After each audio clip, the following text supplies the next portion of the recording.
오늘 우리가 공부할 성경의 제목은 요한계시록 9장 13절에서 21절까지입니다. 그러나 성경 읽는 것은 13절에서 16절까지만 읽겠습니다. 요한계시록 9장 13절입니다. 여섯째 천사가 나팔을 불매 내가 들으니 하나님 앞 금단 네 뿔에서 한 음성이 나서 나팔 가진 여섯째 천사에게 말하기를 큰 강 유브라데의 결박한 네 천사를 놓아주라 하매 네 천사가 놓였으니 그들은 그 연월 일시에 이르러 사람 3분의 1을 죽이기로 예비한 자들이더라. 마병대의 수는 20,000만이니 내가 그들의 수를 들었노라. 아멘. 자, 오늘 공부할 성경의 제목은 둘째 화에 대해서 우리 공부하기로 합니다. 우리가 먼저 공부한 것 중에 계시록에는 3대 화가 있다 그랬어요. 그래서 첫째 화는 다섯째 천사가 나팔 불 때, 즉 5개월 동안 일어나는 환란 또는 황충의 환란 이렇게 표현을 했었어요. 둘째 화는 여기 보니까 여섯째 천사가 나팔 불 때 그랬어요. 여섯째 천사가 나팔 불 때 이루어지는 환란인데 이것을 우린 사람들은 일반적으로 세계 3차 대전 또는 핵전쟁 이렇게 일컫는 화인 것입니다. 자, 과연 그러면은 이러한 것이 정말 어떻게 일어나고 또한 언제 일어날까? 거기에 사용되는 무기들은 어떤 것일까? 이런 걸 우리가 생각해 보겠습니다. 첫째, 전쟁은 하나님의 허락하에서만 일어나게 됩니다. 사무엘상 17장 47절에 보면 전쟁은 여호와께 속한 것인즉 그가 너희를 우리 손에 붙이시리라. 바로 전쟁은 하나님께 속했어요. 그러니까 하나님이 허락하지 아니하면 전쟁은 일어나지 않는다고 성경은 말합니다. 그러니 뭐냐? 하나님의 허락 속에서 이루어지는 세계적인 전쟁이다. 이렇게 볼 수 있어요. 여기 13절에 보니까 이렇게 말합니다. 하나님 앞 금단 네 뿔에서 한 음성이 나서. 그러니까 하나님 앞 금단. 하나님 앞 금단은 바로 성도들의 기도가 올라가는 곳이요. 하나님이 응답하시는 그런 것입니다. 거기서 네 뿔에서 나왔다면 하나님의 권세, 하나님의 능력, 즉 네 뿔은 권세를 의미합니다. 그 권세 있는 하나님의 말씀으로 하셨다 하는 거죠. 그래서 결과적으로 뭐냐?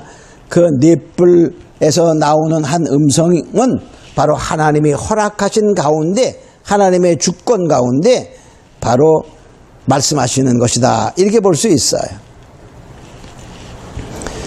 자, 예레미야 30장 23절로 24절에 보면 여호와의 노가 발하여 폭풍과 회리바람처럼 악인의 머리를 칠 것이라. 나 여호와의 진노는 내 마음의 뜻한 바를 행하며 이루기까지는 쉬지 아니하리니 너희가 말일에 그것을 깨달으리라.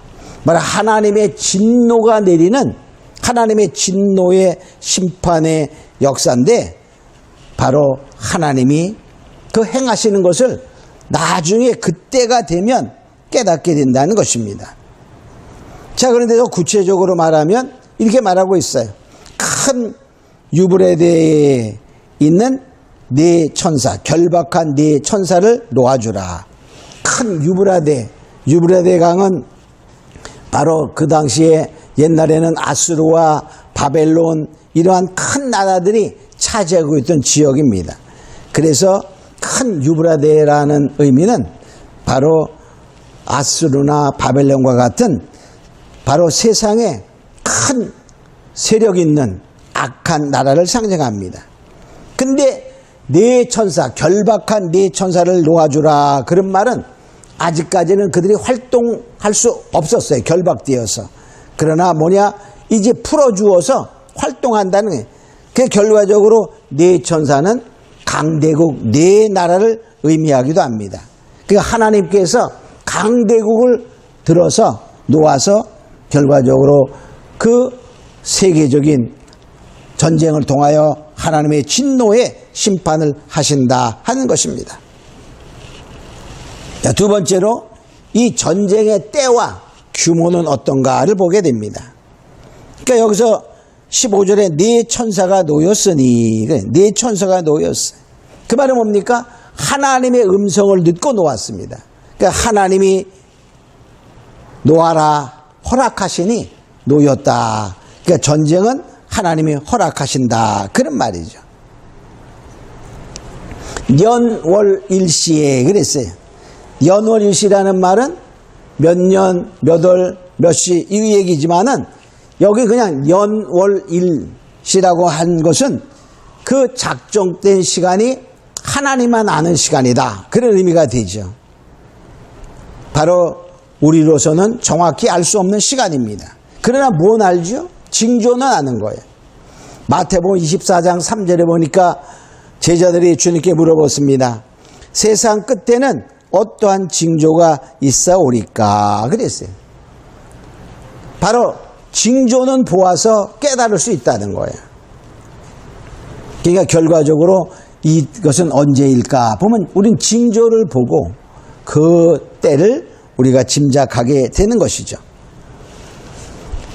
자, 그러니까 결과적으로 뭐냐면, 자, 첫째 화가 일어나야 되죠. 666표를 찍는 그러한 강력한 악의 사상들의 역사가 있고, 그런 말이야. 그 후에 일어나는 것입니다. 그 외에도 여러 가지 이제 징조가 있지만 특별히 그렇다는 거예요. 과학적으로는 사람들이 하늘에 기댈 수 있는 그러한 과학이 발달돼야 되고, 응? 온 세상이 통제사회에 들어가게 되고 뭐 등등의 여러 가지의 조항이 있지만 우리가 여기서 보는 것은 666표를 찍는 강력한 사단의 역사 후에 이 일이 일어나게 되는 것입니다. 자, 그런데 여기 보니까 3분의 1을 죽이기로 작정한 전쟁입니다. 여기 보니까 이렇게 말하고 있죠. 자, 18절에 보니까 자, 사람 3분의 1이 죽임을 당하니라. 3분의 1을 죽이기로 작정한 전쟁이다. 이렇게 볼 수 있어요. 그러니까 이 전쟁을 통하여 인구 3분의 1이 죽습니다.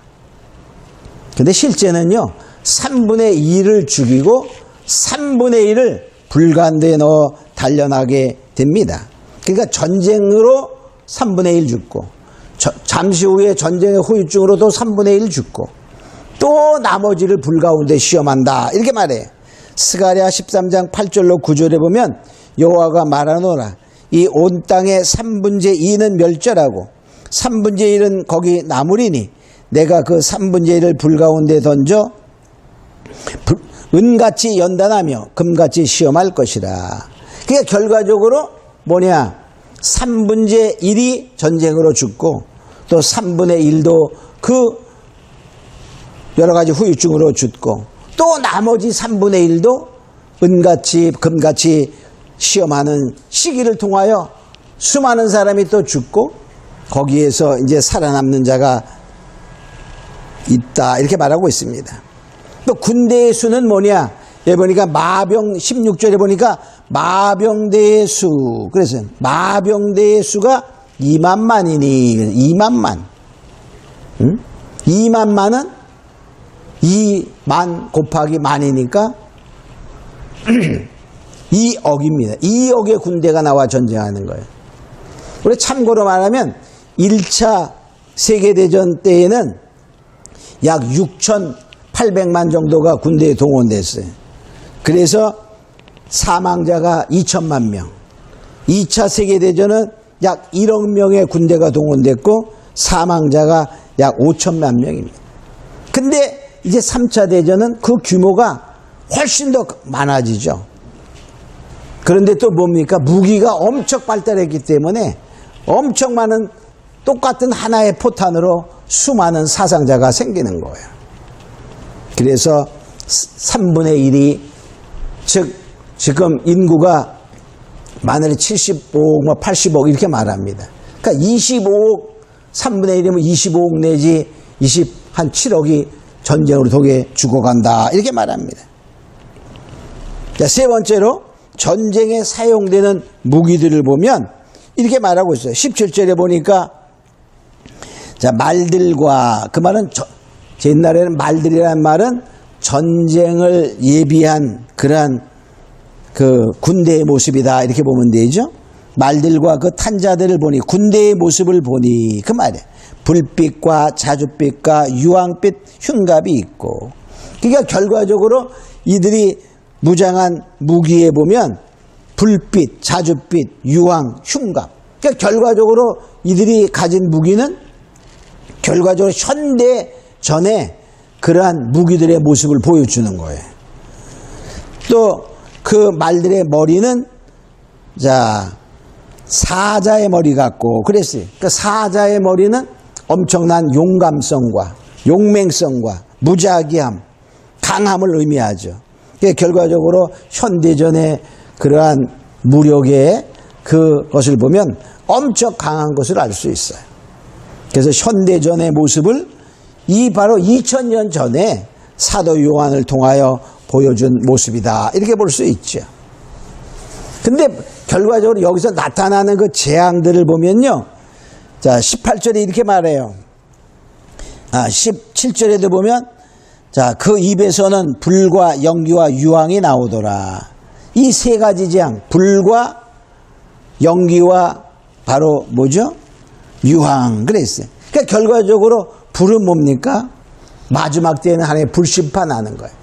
우리가 이 현대전에 그 폭격하는 거 보면 완전히 불바다가 되는 거죠.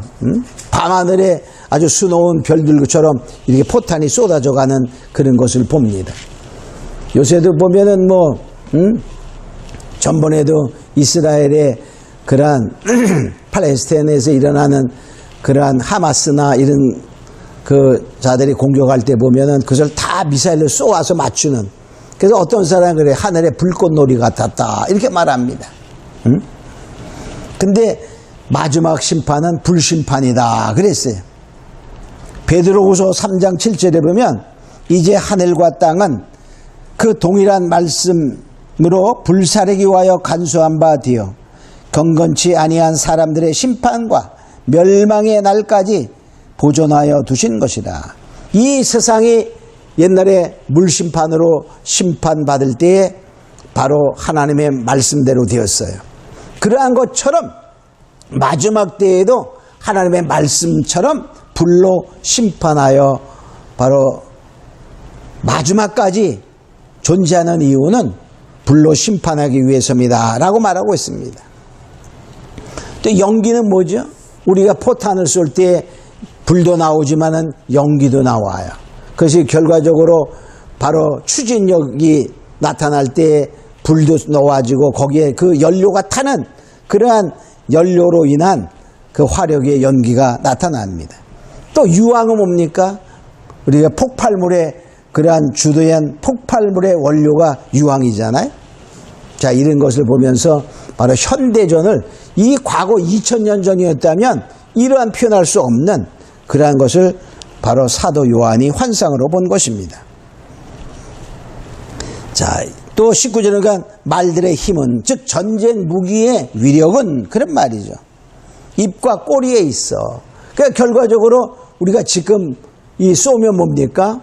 앞에서는 포탄이 나가고 뒤에서는 추진력을 확 해주는 그러한 탄두의 힘이 앞에는 바로 폭발하는 폭발물, 뒤에는 추진력, 이러한 앞과 뒤에 그 힘이 있다 이 말이에요. 근데 또 뭡니까? 꼬리에 머리가 있어. 그 말은 꼬리와 머리를 구분하기 어려워요. 탱크가 할 때 뭡니까? 앞에 머리가 있었는데 바로 180도 회전하면 뒤가 머리 되는 거와 똑같아. 그래서 구분하기 없는, 그러니까 그러한 모습을, 현대전의 모습을 보게 됩니다.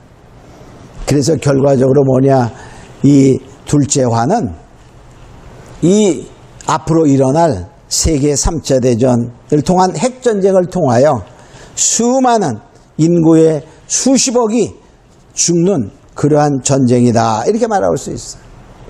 그러나 이때에는 회개가 일어나지 않습니다. 마지막 회개는 첫째 화가 일어났을 때 그때에는 회개가 됩니다. 입맞지 아니한 자들이 그때 정신 차리고 회개하여 돌아오는 자가 있고, 이제 하나님의 진노가 내릴 때에는 회개할 수 없어요. 왜? 하나님의 은혜가 거쳐 하나님의 바로 진노의 심판이 내리기 때문인 것입니다. 그래서 여기 20절에 이렇게 말합니다. 이 재앙에 죽지 않고 남은 사람은 회개치 아니하고, 그래, 회개치 아니하고. 회개할 수가 없어요. 왜? 하나님의 은혜가 다 거쳐진 시대이기 때문에 그래요. 우리가 이런 것을 알고 우리 모든 믿는 자들은 최소한도 뭐냐, 짐승의 표를 강요하는 그 시대까지는 우리가 회개할 수 있지만 그 후에는 하나님의 진노만 남아 회개할 수 없다. 이런 것을 알고 우리가 더욱더 이제 이 마지막에 이루어지는 그 세 가지의 화 중에 둘째 화부터는 결코 거기서 헤쳐날 수 없는 그러한 화라는 것을 알고 우리가 더욱더 믿음 안에 서서 진리를 깨닫고 정말 빛의 갑옷을 입고 정신을 차리는 그런 자 되심으로 축원합니다. 우리 다 같이 잠깐 기도합시다. 고마우로 하신 아버지 하나님 감사합니다. 이제 이 둘째 화는 바로 앞으로 일어날 최첨단의 전쟁, 3차 세계대전, 핵전쟁, 바로 인류를 멸망으로 이끌 그러한 전쟁임을 우리가 알고 우리가 그곳에서는 회개할 수 없습니다. 바로 다 이제 멸망의 길에 가는 수밖에 없습니다. 그러므로 우리는 그 전에 깨닫고 정말 주님의 보응을 받는 승리하는 자가 되기 위하여 빛의 갑옷을 입는 자요, 정말 깨어 기도하는 자요, 말씀으로 무장하는 자가 되어 하나님의 보호를 받고 환난 날에 승리하는 모두가 되게 하여 주시옵소서. 감사하고 믿사오며 예수님의 이름으로 기도합니다. 아멘.